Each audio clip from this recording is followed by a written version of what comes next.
People, this club. I try to get out here as often as possible. I noticed Brian left a flashcard up here. It was one of the bad ones. So I'm not sure he'll miss it. Sorry, Brian, you did an outstanding job. And that new guy right there, hands down, that was good. That was good.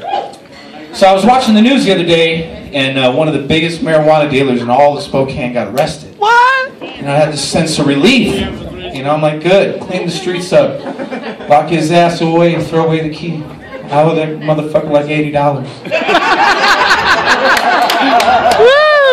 What did you say, 2 years? I think I can save it by then.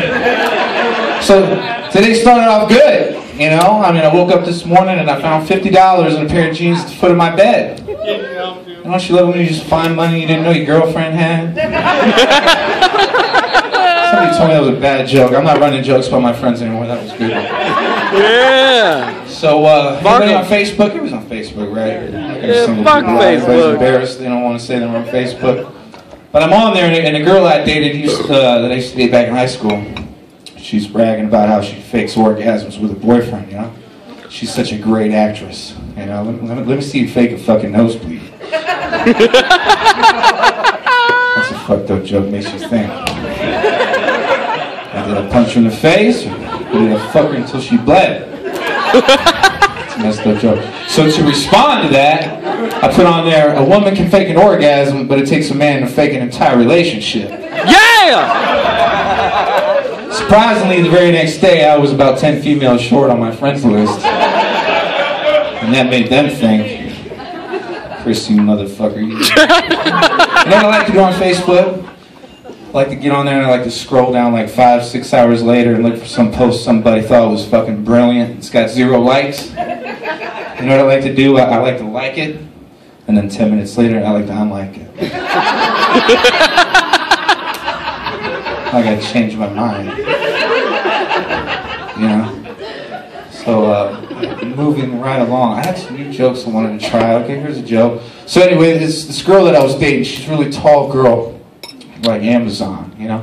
And I've noticed that in the Pacific Northwest, so many tall, blonde-haired, blue-eyed girls. There's something in the water. I'm from Miami, you know, it's a big melting pot, but anyway, she was like 6 foot fucking tall, you know?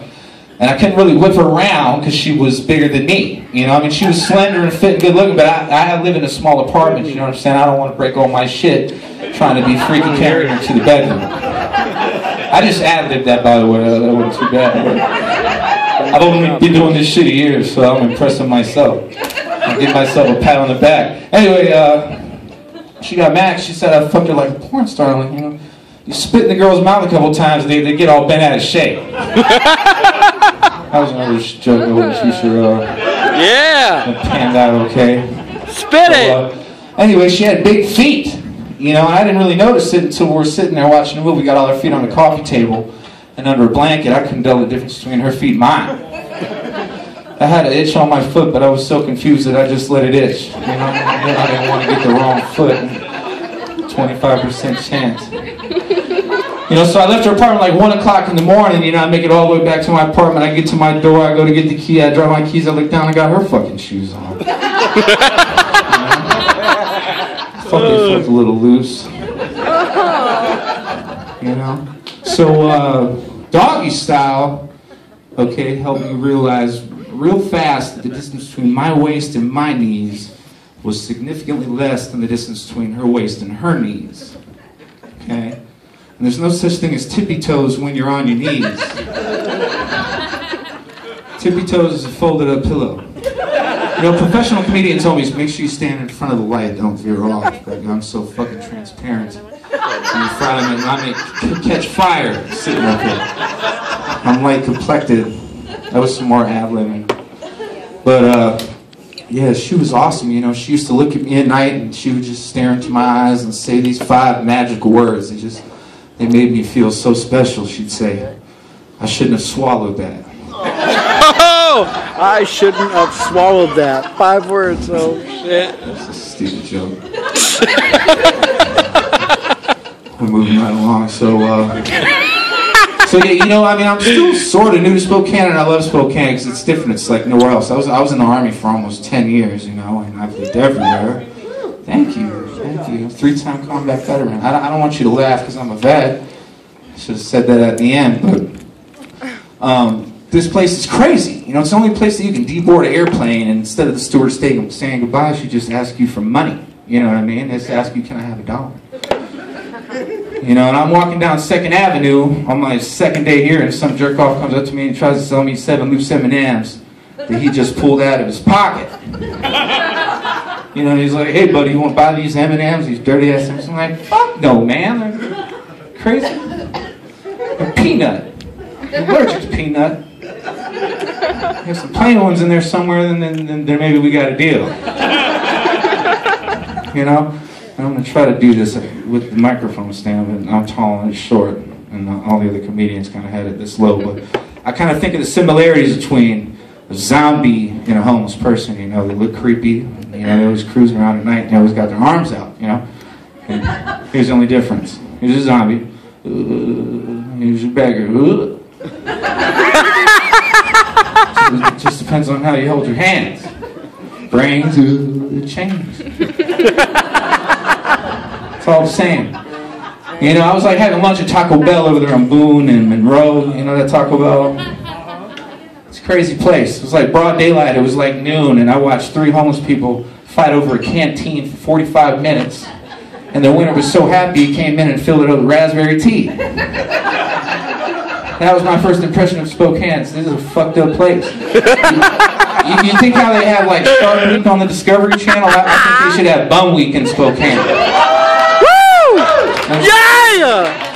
Woo! Think how the commentary would be. It'd be like, here we are in the vagrant's natural habitat, the majestic streets of Spokane, Washington.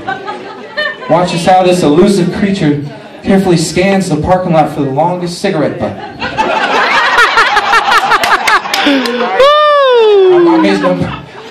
I must make sure not to make eye contact, because if I do, he'll surely ask me for change. Oh, shit. Drinking. So anyway, I hate Idaho. North Idaho. I've never been to South Idaho, but from what I've gotten from North Idaho, I don't want to go down there. I don't know if you're aware of this, but it's slightly racist over there. Alright? And my first indication, I worked there all last year. And, you know, I'm driving all the way to work. It's early, like 5 in the morning, and it's all this traffic and spotlights and shit at the state line. And I get all the way up there, and, you know, I think, what the hell's going on? You know, the cop rolls down, I roll down my window, and I say, did I make a wrong turn? Am I in Canada? He said, no, you're in Idaho. We just wanted to make sure you were white. And that was my first indication that Idaho was racist. And since I've been there, it's been confirmed. But, you know, I worked at a place in Post Falls, you know, and I was doing just a fine job. I just didn't fit in. And I figured out fast this because I have all of my teeth. You know? And I don't smoke crystal meth. You know? And I'm in the break room and I'm having lunch, you know, and I hear some jerk off under his breath mumble, look at the show chewing his food with his teeth. Son of a bitch.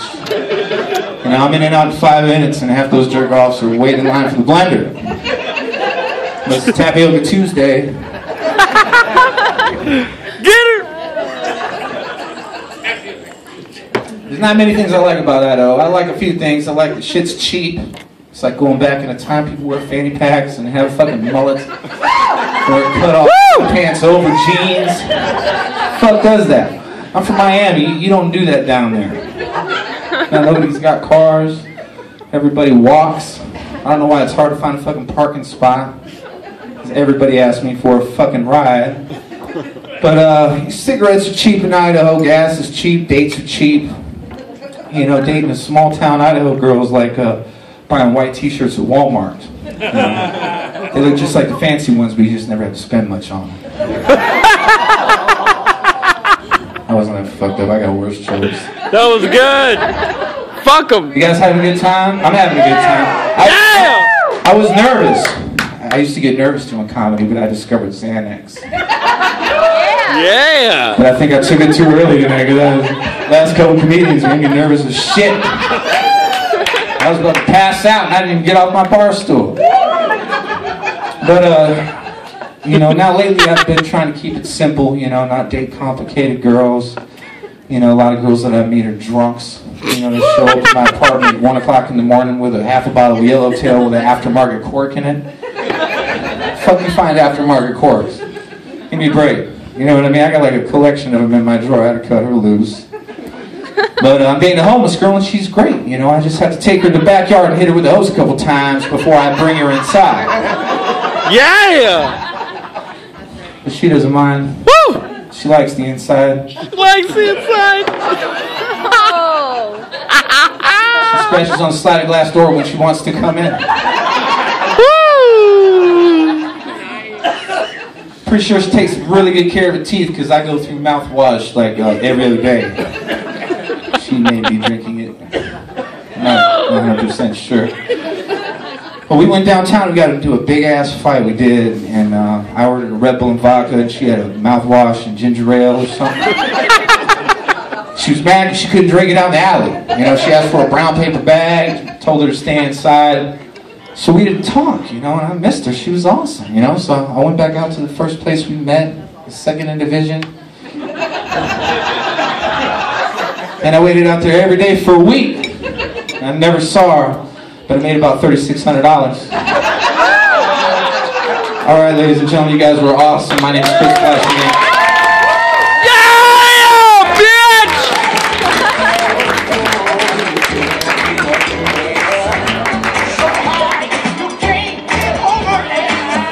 Fleischmann!